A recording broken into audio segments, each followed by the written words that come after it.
Bonjour, dans la vidéo précédente, nous avons vu comment fonctionnait un monopole, que justement en situation de monopole, une entreprise va avoir un rôle naturellement décisif sur le fonctionnement du marché puisqu'elle sera la seule présente sur ce marché et elle déterminera à elle seule le niveau de l'offre.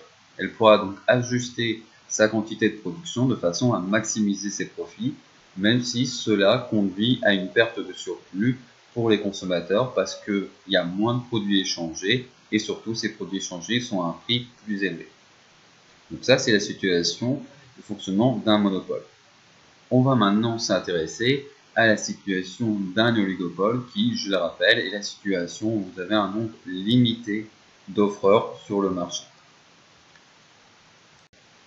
Donc ce qu'il faut bien garder en tête pour comprendre le fonctionnement des producteurs en oligopole, c'est cette idée que la situation qui permet de maximiser le surplus des producteurs, donc le surplus, le bien-être du côté des producteurs, c'est le monopole. Même si pour l'économie dans son ensemble, pour la société dans son ensemble, la meilleure situation possible, c'est la concurrence pure et parfaite, pour les producteurs, c'est le monopole. Et donc, en oligopole, les entreprises, par définition, ne sont pas en situation de monopole, mais elles vont faire en sorte de se rapprocher de cette situation. Donc, les producteurs ne peuvent pas imposer d'eux-mêmes, tout seuls, le prix qu'ils souhaiteraient, mais en réalité, ils vont conclure ce qu'on appelle une entente, en gros un accord pour imposer le prix au niveau du monopole, et donc ainsi maximiser leur surplus, leur profit, et donc ne pas respecter le prix qui serait le prix d'équilibre en concurrence pure et parfaite. Donc voilà, du coup, en gros, là, on arrive à comprendre la définition d'entente que je vais vous présenter maintenant.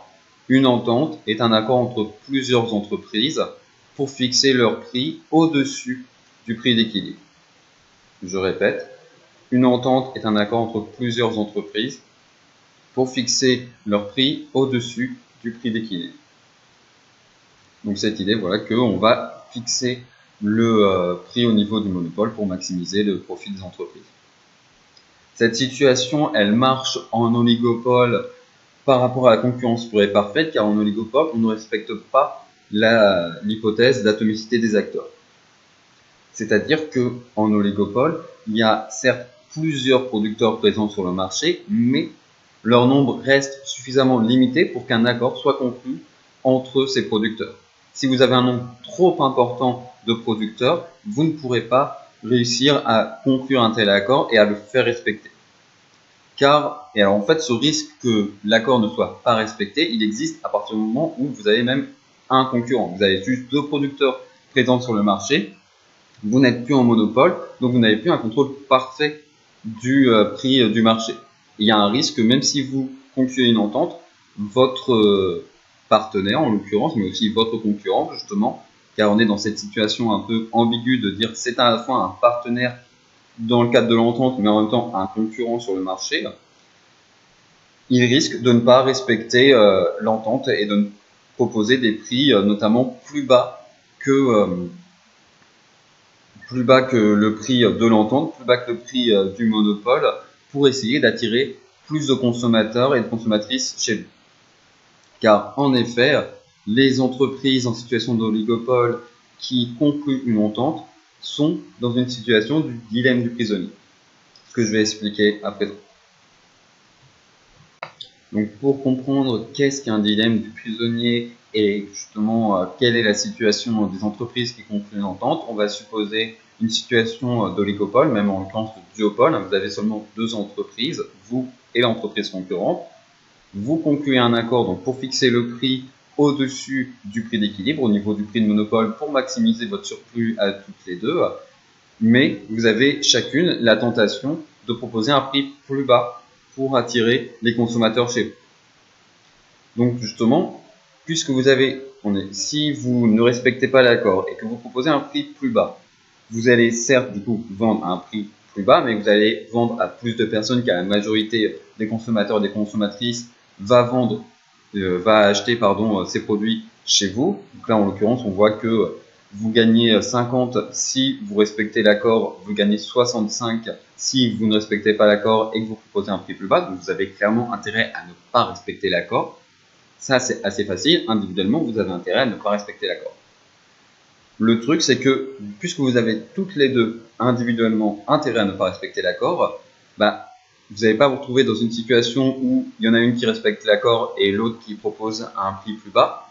Vous allez vous retrouver dans la situation où vous proposez toutes les deux un prix plus bas sans respecter l'accord. Et là, en fait, vous vous retrouvez en situation d'équilibre. Et on voit bien que dans cette situation-là, où donc, toutes les deux entreprises proposent un prix plus bas que le prix de l'entente, leur surplus est seulement de 40, donc il est inférieur à la situation où les deux entreprises respectent l'accord, où là, dans ce cas, le surplus est de 50. Donc, individuellement, les entreprises ont intérêt à ne pas respecter l'accord, mais finalement, si elles le font toutes les deux, elles sont perdantes.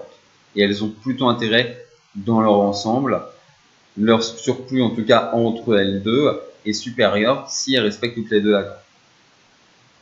Donc, on appelle ça dilemme du prisonnier parce que la situation qui est généralement présentée pour décrire ce genre de tableau, c'est la situation où vous avez deux personnes qui sont arrêtées pour un crime et à chaque personne, on propose un accord de dire vous avouez les faits, vous dénoncez votre complice et vous aurez une réduction de peine.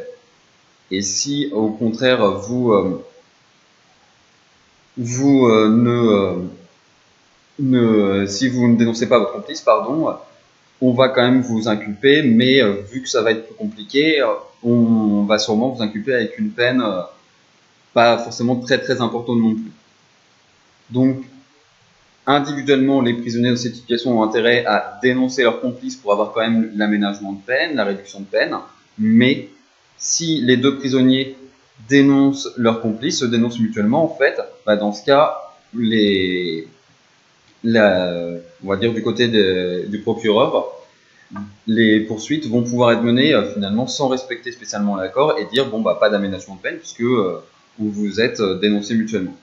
Donc vraiment cette situation où individuellement les acteurs ont intérêt à ne pas respecter l'accord, à jouer perso et à dénoncer l'autre personne à ne pas respecter l'accord, mais en fait dans l'ensemble la situation pour ces acteurs est moins bonne si les deux acteurs sont égoïstes que si les deux acteurs jouaient le jeu et respectaient l'accord. Vous voyez le tableau, j'espère que c'est un peu plus clair, parce que j'ai conscience que mes explications ne le sont pas toujours, donc j'espère que vous comprenez que du coup, à cause de cette situation du dilemme du prisonnier, finalement, quand on est même à partir du moment où vous avez un seul concurrent, vous pouvez vous retrouver en situation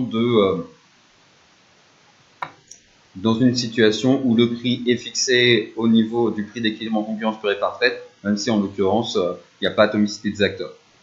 Donc évidemment, voilà, quand on n'est que deux, c'est quand même plus facile de dire, mais attends, regarde bien, si tu respectes pas l'accord, on va tous les deux être perdants, ça vaut pas le coup. Donc c'est plus facile de faire respecter l'accord, mais il y a quand même toujours un risque, et au fur et à mesure que vous augmentez le nombre de personnes dedans, vous augmentez le risque que du coup l'accord ne soit pas respecté.